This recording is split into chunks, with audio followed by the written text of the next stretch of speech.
Hello, I'm Craig Thielen, and this is the 1% Better podcast. Today, I'm speaking with Ben Albert, founder of Real Business Connections, and Belbert or B. Albert. I'm not sure which you go with. They both work, I'm sure. Marketing company, LLC. Ben is, among other things, an absolute podcast savant, which is where we met.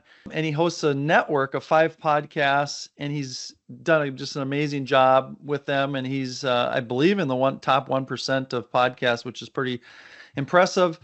Ben's podcast, when we did it together, he invited me on. We talked about AI, and that was back in January. And so, hey, Ben, welcome to 1% Better. I've been looking forward to this. This is going to be fun, Craig. Thank you. Yeah, well, thank you. And so when we did the podcast in January, it was on a very lively and emergent topic. It seems like so much has changed, and that was only 2 months ago with AI, and it just continues to evolve. But it was really fun, and you did a great job facilitating a very diverse panel, but really great panel. I enjoyed it, and I learned from it and got different perspectives. But I just want to know, like, just tell me, I know you look at numbers and whatnot, like that wasn't your lowest rated podcast, was it? I don't think so at all. Well, the beauty of panels, so Ben's favorite kind of podcast is a one-to-one interview. The beauty of panel discussions is I like to believe I'm a connector, and I can take people from different industries, different levels of knowledge, different genders and roles, and bring them together for panel discussions. So I get to play matchmaker.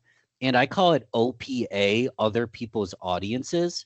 When you have 3 guests on, you actually get more views and listens than when you just get one, because there's 4 people promoting the same episode versus just a small amount. So that's one of the marketing strategies behind it. But I'd have to check the numbers, but I'd say it was in the top 10%. Nice. Okay, that's good. You always got to fluff the feathers of your host, so thank you for that. Yes, sir. All right, let's hear a little bit more about you. I know you went through an experience during COVID. I mean, I think we all did to varying degrees, but I think you went through like a professional, as you describe it, kind of hit the rocks type thing. And you had to sort of say, what am I going to do? How do I reinvent myself? So just walk us through that experience and what it led to.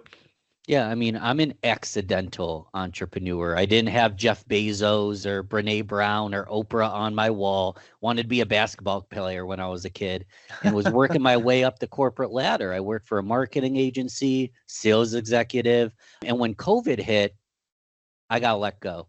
Short version is I was brand new at this firm. I had just moved over from another company. The last one in, first one out. Sure. And I was a music guy on the side. I had a music podcast. I was in the music industry promoting bands. But music, Ben, was broke, unemployed, non-essential because the music industry hard to shut make down. Money at the music podcast. Yes, sir. And why I say I'm an accidental entrepreneur is I started applying for jobs because I didn't know what my next move would be, but I didn't get a job right away because of the pandemic. And I just happened to pivot from music Ben with a music podcast and music marketing to business Ben. And business Ben's an entrepreneur. And in a moment's notice, I didn't change, but my mindset did, my vision did. And I started taking my skills. This is the biggest lesson I could teach someone. All our experiences and skills are preparing us for who we get to become. So I took my music production background. I took my marketing background. I took my podcasting background. I took my conversations I was having with musicians and just applied it to a new category, which was business. And before you know it, a year passes. I replaced my sales executive income and Ben became an accidental entrepreneur. That's what I've been doing ever since. But whether I was doing this in entrepreneurship or in a leadership role, an intrapreneur and a fantastic company, I just wish I had started. I had started forever ago, but I wish I had the clarity to see what this stage of my life would be because I'm pinching myself right now. It's 2025. We're talking about 2020. Yeah. So a long time has passed and I wouldn't have it any other way. Well, that's a great story. In fact, I think there's a stat, you may know the stat, that says something like 70% of all new businesses are a result of a layoff or a firing or something where, like you said, you call it accidental. I don't know that there's really anything that's accidental in life. I think things Beautiful. happen, and we're constantly preparing ourselves for what's next, whether we know it or not. But some other sort of external, not planned event happens, and then someone finally goes, I think I want to do something, and this is the opportunity to do it. So I think that's a pretty common thing, but it's great to see. So let's just talk a little bit since that happened. You jumped, as you said, into the podcast world. You were already in it, but in a professional sense, when it was really just exploding. I mean, really, I think podcasting absolutely exploded in that 2020, 2021, 2022, and now it's the dominant mechanism in the world for getting conversations, getting information. It's actually even taken over mainstream media in terms of numbers, like not Wow. even close. Like the numbers that the big podcasters are getting dwarf like the networks, which is quite interesting in itself. So tell us a little bit about this network of podcasts. How many podcasts have you actually done? And just tell us, about that. Yeah, I've done hundreds. It's in the thousands by now. I don't keep track. When you say network of podcasts, this is for creating any product, any piece of content. First off, you have to be mindful that we can't be everything for everyone. So if you don't have the capacity or the team, don't try to do everything. Ben just happened to try to do everything. When you say 5 podcasts, I actually think there's like 6, 7, or 8 now. I don't know what the bio says, but there's different segments. So you are part of a panel discussion Mm-hmm. because me in this category, I don't always know the right questions. But if I bring a panel together, the conversation it starts gets it to a higher level conversation than maybe if I was just interviewing someone at a beginner level, and you get to connect people. So we do panel discussions. I do 15-minute Fridays, which is 15-minute shorter segments that someone can listen to on a commute to work. Then there's Learn, Speak, Teach and Rochester Business Connection. So Learn, Speak, Teach is long form, about an hour, and it's for people that really want to dive deep and hear the story behind the story. Rochester Business Connections is where I started. We can talk about that if you'd like, but I started my podcast with Rochester, New York business leaders. So if you're in my hometown, that's the podcast for you. Ben's Bites is me doing solo. Enough about me. Really, the point in these different segments is there's long form, there's panel, there's short form, there's solo, there's local to my city, there's ask me anythings inside of my community. There's all sorts of stuff because the goal is to create products, services, solutions, and content that can serve as a choose your own adventure. Someone might follow me on Instagram and watch the shorts. Someone might subscribe and listen to the long form stuff. Someone might just come and watch a panel on LinkedIn Live. But I try to diversify my content so I can grab people at their level. And it does come in, it does benefit me that I have a marketing firm and I do marketing for podcasters. So when people see how I operate my business, it builds trust. I add value, it gains credibility, and then it's easier to make a decision to connect with me, buy from me, refer to me because of that. And I said this before, I wish I had started forever ago, because if I'm in a sales role, if I'm a leadership role, if I'm in HR, if I'm in any category of leadership, this kind of mentality will attract the proper talent, the proper customers, and build a personal brand that people like what you do.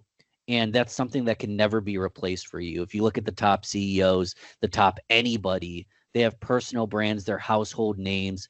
And it's because of the things we've talked about today. They're shaking hands, kissing babies. They're doing it all.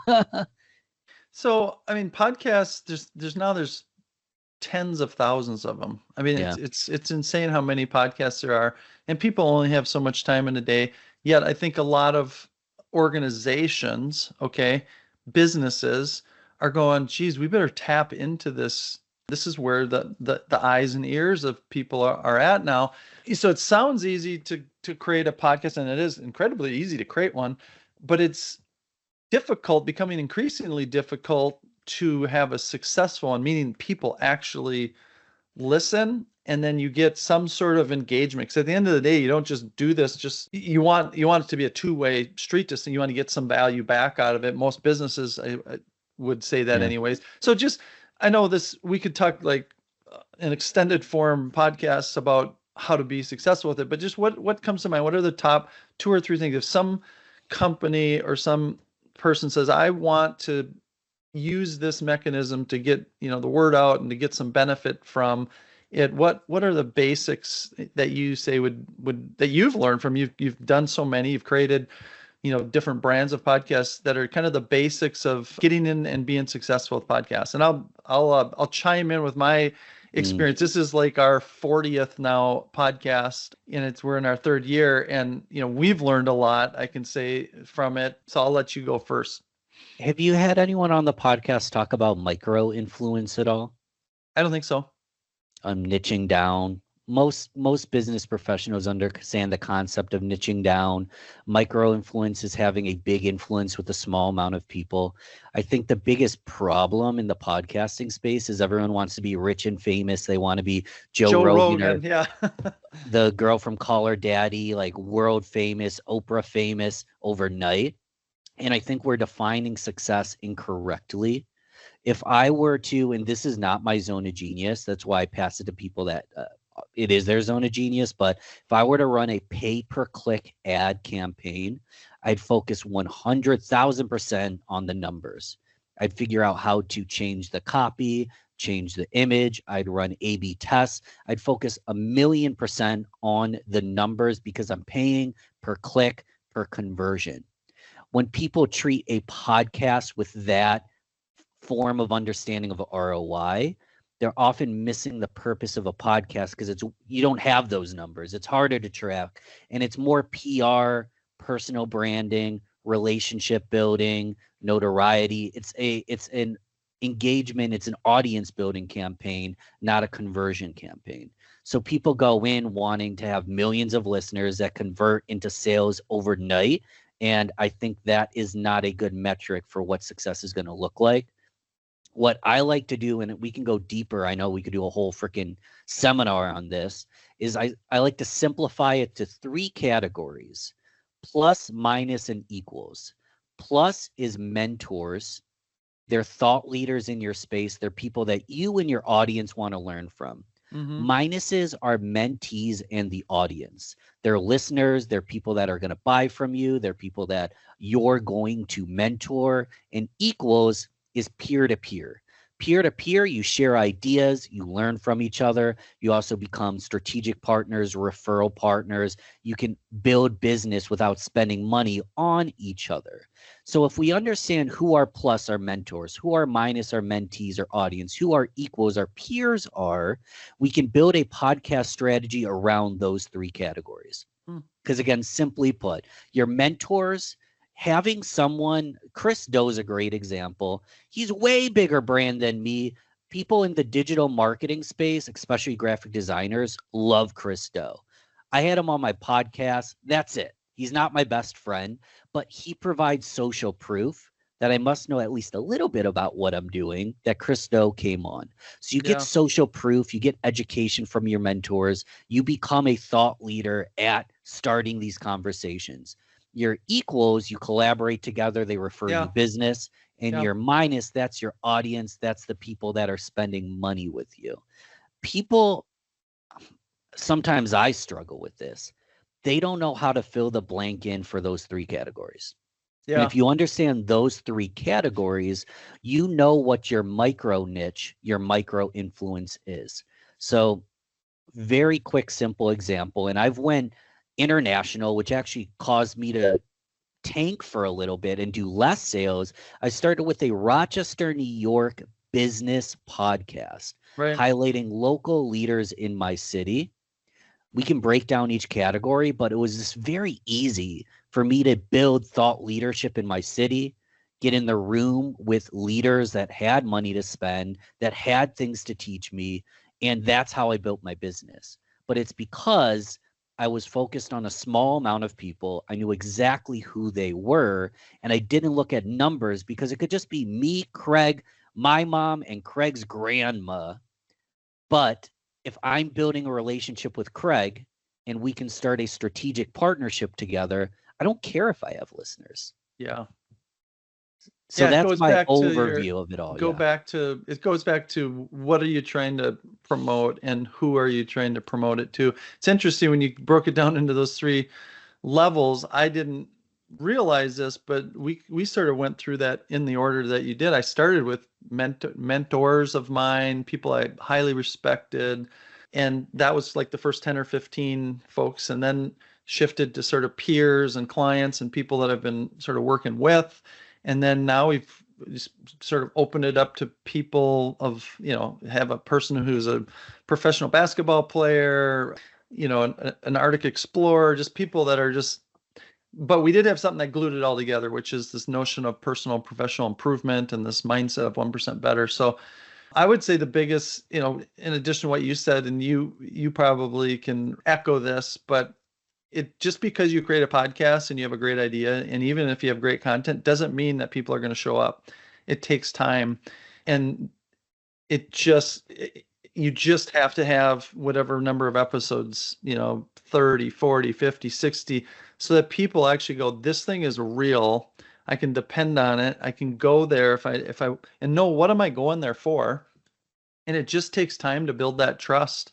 Just like you wouldn't go on a first date and expect to, propose to somebody, right? Which is kind of like somebody that keeps watching you. You have to kind of work your way into it. So that's the thing that we learn, and just be patient with it. And the more we were, and the value, if you add value, you have good content, you add value, and it's consistent value, to a certain topic, a certain segment, in your case, Rochester business owners, then your likelihood of getting people to come back because they know what they're getting and it fits them, right? Versus, boy, every week, this one didn't apply, I'm not coming back because it didn't apply to me. So I don't know if any of that lands with you, but that's kind of what we learned. I got one thing to add because it's such a dichotomy. Patience is valuable. Simultaneously, you have to be impatient.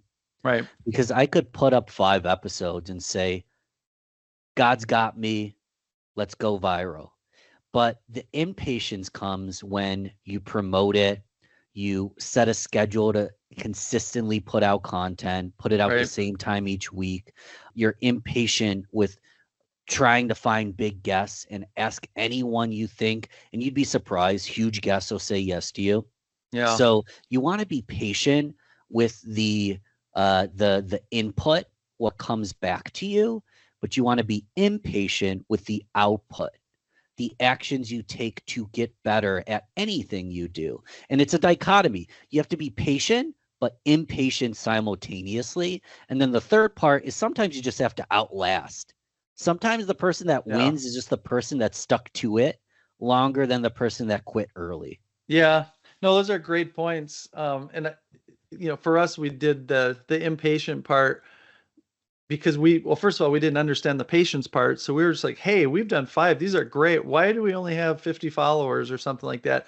Yeah. So we constantly applied the 1% better and said, well, what can we do? How do we get the word out? How can we make it better? What did we learn from that? And so that's a great way to look at it. The one that comes to mind with the impatience is this often gets used as an example of how podcasting is not as easy as people think. So Michelle Obama created a podcast. Most people don't know this. She did 6 episodes, and I don't even know who was on it. Probably some very famous, guests or whatnot. And that's it. It was done because they didn't get enough viewers or whatever the reason. But and you're gonna hit it out of the park, even if you're, the president's wife. You're not going. It doesn't just instantly mean 30,000 people are going to start following you. So it's that's the example I use. Well, hey, let's shift. And you know what's real quick? Yeah. You know what stinks? If Michelle Obama put out a podcast and it didn't use her name and she used some alias name and it wasn't good, nobody would listen to it. Right. People will listen to Michelle Obama. They'll listen to Trump, anyone of power, just because of their name. For sure. But we need to not forget with 1% Better, you want to put out a good product. Right. Because your name will only get you so far. I'm not saying her podcast was bad. It could have been incredible. But your name can only get you so far. You need to put out good stuff, truly. That's what I believe in more than anything else. Well, and the last thing, and I want to shift away from Please, podcasts, let's do it. but when we started doing ours, I kind of became a student of, well, how does this all work, and how do you get this out to more people? And so I went and, the sort of the godfather of podcasting, as we all know, is, Joe Rogan. And I went back and listened to his first 2 or 3 podcasts, and I was so astounded. They were absolutely horrible. They Yeah. were terrible. They were just a couple of, like, this felt like college guys just shooting the what. Yeah. And but he just kept on. Now it sort of was inventing it back in the day. There was no such thing as podcasts. He was just testing out this new technical ability to do this stuff, and they just kept at it because they enjoyed doing it. It was fun. And then something happened, and I think he has a certain sort of brilliance to himself, and that kept people, but a certain humor, a certain depth, a certain Yeah. ask good questions, all that kind of stuff. But that was actually helpful for me to go, hey, I don't have to have everything perfect, and it doesn't have to be this beautifully marketed production. The lights are right. You can just show up and just give some good content, and it should work itself out. So I do want to shift, though, because I think this whole term of being a podcaster is such a funny term, because I don't know that anyone is really a podcaster for a living. Like, even Joe Rogan, even though he makes, I don't know, hundreds of millions of dollars doing it, I don't really consider him a podcaster. I consider, and you, for example, I consider you're a networker. You are a marketer. You are a small business person. There's a lot of, you use podcasting for Yes. sure. And I think you've gained some really good skills there, but just being a podcaster is not enough, I don't think. So let's shift into that. Networking, I know, is something that you use podcasting to do a lot of. So give us a little bit of networking. How has it changed? What would be your 1% better approach for people in networking in 2025? And then as you're thinking about that, I got to show you a book that I grabbed out of my bookshelf, and it's kind of humorous. I don't know if you've ever seen this book. Do I even have it handy? Well, anyways, it's the Harvey Mackay book on networking. Okay. Have you heard of Harvey Mackay? It sounds like an old name. It's a very old name, and it's one of the first. I got this book when I was in either high school or college. Somebody gave it to me. I don't know, but he's I think a businessman, I think from the Twin Cities, but he, and he sort of was, the guru of, networking. And this is back in like the 80s, right? So this is probably predates you, but I grabbed it on my shelf. It's like one of the first, and now I've got lots of books and stuff. It was one of the first ones I got. And so I want to hear what networking is to you, how you think about it in 2025. And then at some point I'm going to go back and say, what did Harvey Mackay say about it? I even remember, had it been high school, we had a guest and he came in to speak to our class, and he talked about business and networking. Harvey Mackay, network builder. And this is literally where I was going. So there's a handshake right on that cover. Yes. We had someone come in and teach us how to give a proper handshake, how to make eye contact, smile. They gave us these and none of that information is bad. It's incredible. It's important, but that was the focus. It's, if you're going to be in business, focus on your handshake. Interesting. Which, not a negative thing, but a lot of us aren't even handshaking each other. True. You and I are on a Teams. We're on a podcast. We're on a Zoom call together. We could do the high five. Yeah. But networking's changed in many ways, and nothing's ever going to replace IRL or in real life, person experiences. Nothing's going to change there. But I've kind of coined a term that I call creation-driven networking. Creation-driven networking.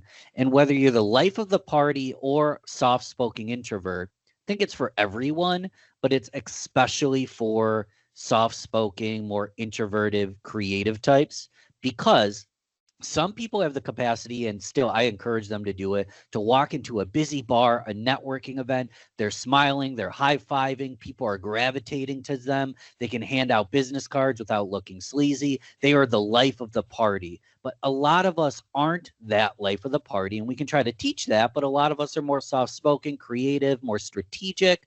I call creation-driven networking, and it's really simple. It's finding ways to create stuff that you find interesting with other people, and that can be the purpose around your networking. And in a virtual world, it's never been easier. Podcasting, we won't, hammer this too much because we've talked about it quite a bit. Great example of creation-driven networking. We get to create a podcast together and get to know each other while we do it. So if I'm trying to network with industry leaders and cold calling isn't working, or they're not showing up to networking events, maybe I have a podcast. Maybe I put on a live event where I invite these people and provide them awards, and I co-host the event with someone else, with a mover and shaker in my industry. Maybe I do a virtual event. Maybe I start a blog or an article or a series highlighting roofers in New Mexico, highlighting COOs for companies with 100 to 500 employees, COOs for mid-sized business blog. And I start featuring these people. There's lots of ways, if we get creative. Maybe I don't know the person, so I had to step on my tongue there. I was on a podcast and the host provided this example. So I didn't see it happen, but it's a great example. The gentleman was a financial advisor. He'd go to his kids' games and he would take Little League games and he would take pictures of his kid hitting the ball, throwing the ball, playing baseball. And they were fantastic pictures. He was a photographer on the side. And people started saying, I know this is like a passion project of yours, but can you take a couple pictures of my kids? So Funny. now he's out there and he's taking pictures of the whole game. And he's not even like a full-time photographer. He's a full-time financial advisor. But he found a way to create something and network. I have these photographs. I'm going to give them to you. He built trust. And now people trust him with their money because of that. So That's networking doesn't have to be just a good handshake, life of the party, business card. It can be creation driven, especially if you're quiet. Think about ways that you can connect in a non-traditional way. And with Zoom and the internet, it's never been easier to do that. Yeah, there's a lot there. So, I mean, the two takeaways I got from that, Ben, I mean, in some ways it's never been easier. In some ways it's never been harder because there's that people tend to, hide behind, I'm working from home. I don't meet people anymore. I can't walk down the hallway. They don't answer their phone. They don't answer email. But in some ways, like there's so many different channels. But what I took away from you is you don't always have to like be the mastermind and orchestrate everything. You can create a podcast. You can create these mechanisms for sure, and that can pay a lot of dividends. But like the baseball parent story, that was not planned. He just sort of seized on an opportunity. He's doing something that he loved, and I kind of my networking, I would say I'm not an intentional networker. Well, I shouldn't say that. There is a part of it where I very much am. I go into LinkedIn and every month I go through a certain segment of my, just to stay connected, because when you have thousands of connections, it's like, it's easy to not talk to someone for a few years. So that part is intentional, but the part that's not is similar to this is just, I'm in airports a lot, coffee shops a lot, different places a lot. And I would just say, be curious. So don't be afraid to have a conversation with someone and ask them, where they're from, what they do, some of their experiences. I have made some of my best connections by that. You would call it accidental or incidental or like that. But, one time I started a little group on LinkedIn and asked for, some input. I was going to speak and someone responded, and he's from Australia and we're like best friends. That was like 10 years ago. Because we just stayed in contact and we had a lot in common. Another person I met on a ship, and he's going to be on the podcast. Wow. Yeah. And I just started talking to him. He worked on the ship, and I was just curious about what his background was.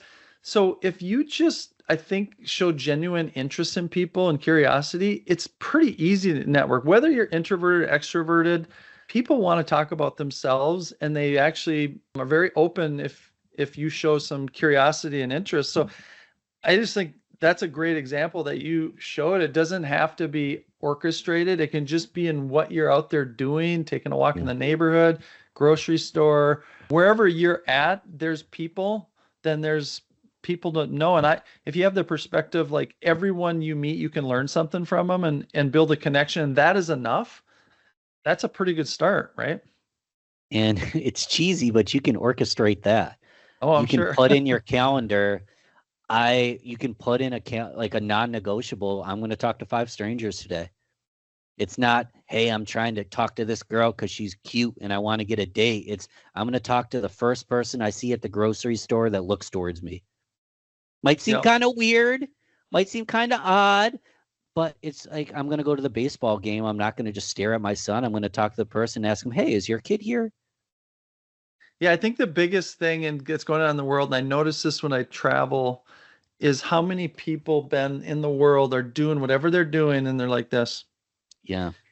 And if you have your face in your phone and people are doing it in the grocery store, they're doing it in their car, they're doing it when they go for a walk, they're doing it at the baseball game, they're doing it at the airport, everywhere. And if people have their face in their phone, it's very hard to actually, it's not impossible. You can still go up and say, hey, I noticed this, or I got a question for you.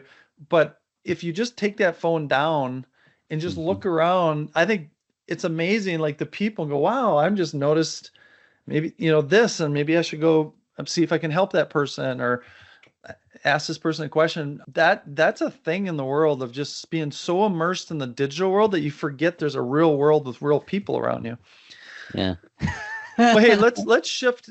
Okay, so now podcast networking. Now let's talk about marketing. I mean, this is what you do for a living as well. You're a professional marketing. You have marketing a company. What are you seeing out there? I mean, marketing in some ways is a lot like consulting, which is my business. We work with many, many different companies of different size, shapes, forms. And we get to kind of sit back and kind of see trends that are happening. So talk about what you're seeing from a marketing. How does podcasting play in it? How does networking play in that? And just what trends are you seeing in marketing because every company is trying to market themselves better, right? And things are shifting, whether it's the demographics with the age groups and consumer behaviors are different, or whether it's the technology or now AI is a factor. Like, what would you say are the trends that you're seeing? Can I dumb it down to the simplest form imaginable? Podcasting, marketing, consulting, a lot of these are tools, and a lot of us come up with why statements and purpose statements. I think 99% of us have the same purpose, and it's just to help people.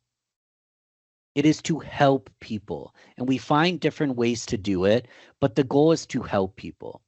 And there's no better marketing than a product, service, or solution that genuinely helps. So phase 1, which we forget about, but it's the most important part, is to create a product, a solution, a service that genuinely helps people, because then they become ambassadors and your greatest advocate. Because the best marketers don't spend all their time talking about themselves. They share stories, success stories about past clients. They get referrals. They get testimonials. They share those testimonials. They build a community around what they're doing, advocates for them. So at the simplest form, find a way to help people better. And then marketing is easy because you're just injecting steroids into a good thing. If I run an ad, you click, you convert, and my product's amazing, you're going to be an advocate. Start with the foundation. Don't market something that's half baked, but have a good product. Start with why. What is your why? Why should people care, right? So then let's just say that those things are in place. People that have a great product, they have a great purpose. How do they market using all these latest tools, technologies, methodologies? What are some of the go-to advice you'd give people? I mean, this is again generalized because I like to take an MRI before I give a diagnosis. For So it sure. depends on the specific business, but general, the big thing is get out of your own way, because you wouldn't have this question if you were already out of your own way, because you have a good thing. All you need to do is find channels to get that good thing to more people, to help more people. So it depends on what you do. I have a podcast production agency. I also have a community called Grow Getters Only. So my big goal is get the knowledge from the people who have it to the people who need it. So how can I have as many small bits of information, bits of conversation, just to get people into my world? For me, that's posting lots of content. It's having lots of conversation. It's inviting people to free events. If someone wants to join the community, it's often a good idea to come to a free event first so they can see, wow, these free events are so valuable. I can only imagine the stuff behind the paywall is valuable as well. So it's adding an immense amount of value in whatever you do. Again, marketing is such a big topic that if you want to give me a specific case example, we can go microscopic, but you want to like have a website. Your brand colors don't matter that much, but you want a website with brand colors and consistency. You need to understand what your purpose is, how you solve people's problems, what you value, and then your marketing materials. If you're in the beauty industry, you're going to be on Instagram. If you're more consultant, you'll be on LinkedIn. TikTok. Yeah, or TikTok. Yeah. Or TikTok. Your marketing materials will vary based on where your audience is, but the core principles still stay the same. What's your purpose? What's your values? How do you help? How can you connect with people that have similar values and you can solve a problem for them? Yeah, I'm curious if you've seen this one. We've kind of noticed this over the past, I don't know, 3 or 4 months. Back when websites started becoming a thing, it was about the mid 90s. The internet, the World Wide Web, all that was just coming online, and everyone had to have a brochure essentially, right? Like, we're a real company, we have a URL. And then it's evolved to like all this sophistication. But then I think it feels like the last 5 to 10 years, it's kind of gotten stagnant. Like, websites, nobody really cares about websites anymore. And you just it's kind of just a checkbox, and it doesn't matter if it's like the world's best website or a basic one. It's not going to make that big of a difference. I'm talking very generalized, obviously. Yep. But now with AI, what we found is if we don't have our best information on the website, people are out there evaluating us using AI. And what does AI have at its access? It doesn't have all of our stories. It has what we publish. So Correct. if it's not on our website, or if it's not on some post somewhere that we've put out into the world, it doesn't know it about us. And now it makes our website that much more valuable. If we want to try to hire someone, or if a client's evaluating us, they are using AI now. And our website is absolutely something that AI is using. And so now we're kind of going, boy, we better polish that baby up and make sure it has our best stories and our most relevant and accurate capabilities, because otherwise it's garbage in, garbage out type of thing. Are you seeing the same thing? I'm not an expert on this yet, but it's brilliant and I've been nerding out about it. Quick question, like, does your website have an FAQ section? I don't think so. Add one, because this is a whole nother conversation. Over 50% of searches nowadays are no click. And if someone hasn't heard that term before, no click means they do a Google search or they use ChatGPT for the search. Yeah. They don't actually click on anything. They get the AI analysis at the top. So they're not actually clicking on anything at all. So you just said it. The best thing you can do on your website is to answer questions in a concise, succinct way. I love that. Podcast guest of mine, Roger Wakefield, anyone can do it. It just makes his algorithm better. If you type in the word plumber, plumbing education, plumbing marketing, anywhere into YouTube, Roger Wakefield plumbing education comes up first. And he told me, and he was right, he's like, if YouTube doesn't know exactly what you do, if you can't explain what you do in one word, plumbing, the algorithm can't explain it either. If they don't know exactly what you do, you're missing out. So FAQ section, answering all the questions you get asked all the time. So when someone searches, no click, their questions answered. And that's small little data points: your name, your address, your phone number, directions, common concerns, Even cost, what you do, all of what it, problems do you solve? Who are your all of it. customers? Like really basic things that you would never normally put on a website.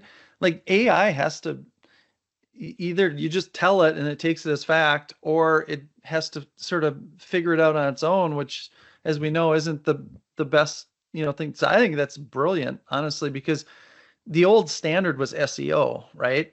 Exactly. The old standard was how is Google gonna sort of access the information?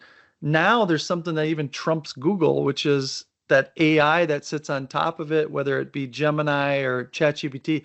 So now we've got to change our how we feed that. That's brilliant.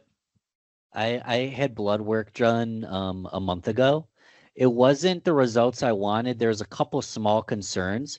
I used ChatGPT. Now, granted, does not replace my doctor, not advice For to sure. replace the Yeah, for doctor. sure. But I use ChatGPT as a genius and a best friend simultaneously. I had Yeah. it organize all the results. I had it give me diet tips. I had it encourage me that things will be fine. This is the kind of things you should be tracking. Get 1% better at your eating each day.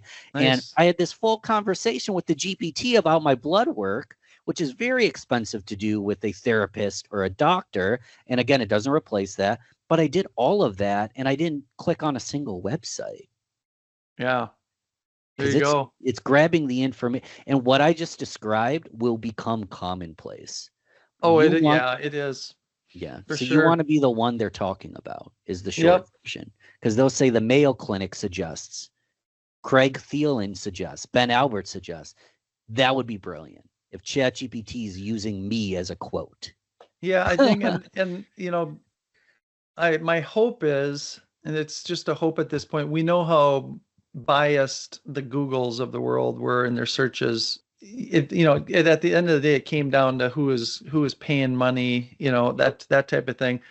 And my hope is with AI, it gets a little bit more democratized, where Mm, kind of like, podcasting and what they call it, citizen journalism or whatever, where any of us can sort of publish stuff and AI can access that, but it doesn't just go to the Mayo Clinics and the Cleveland Clinics, because that's a very kind of big organization. Again, it's going to come down to money and size and all that kind of stuff. But you'd hope that AI can kind of access, but we have to put it out there. So it's on us to publish and get information out there so that there is alternatives and it's not just what the big mega companies want us to believe.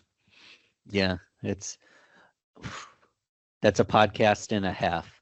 It is. Well, hey, I know this time's flown by. It's been super helpful. So I'm going to ask you two questions, not at the same time, because that's like a terrible podcast host thing, because then you forget the second one by the time you're done with the first one. So the first one is just bringing together, like if somebody's out there and going, geez, I just feel like maybe I'm not in the right role, the right team, the right company. I need a change. how can what practical things can they do to kind of get their name, their brand, through networking, through what practical things can people do, even if they want to stay in their job, but they just want to expand their universe or maybe understand what's possible out there? What some practical things that you would suggest people can do?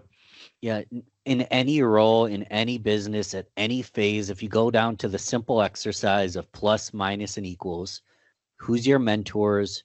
Who's your mentees? Who are your peers? When's the last time you sat down and bought your mentor lunch to learn from them? When's the last time you mentored someone? Who are peers, other businesses, other opportunities, other departments you might want to be a part of?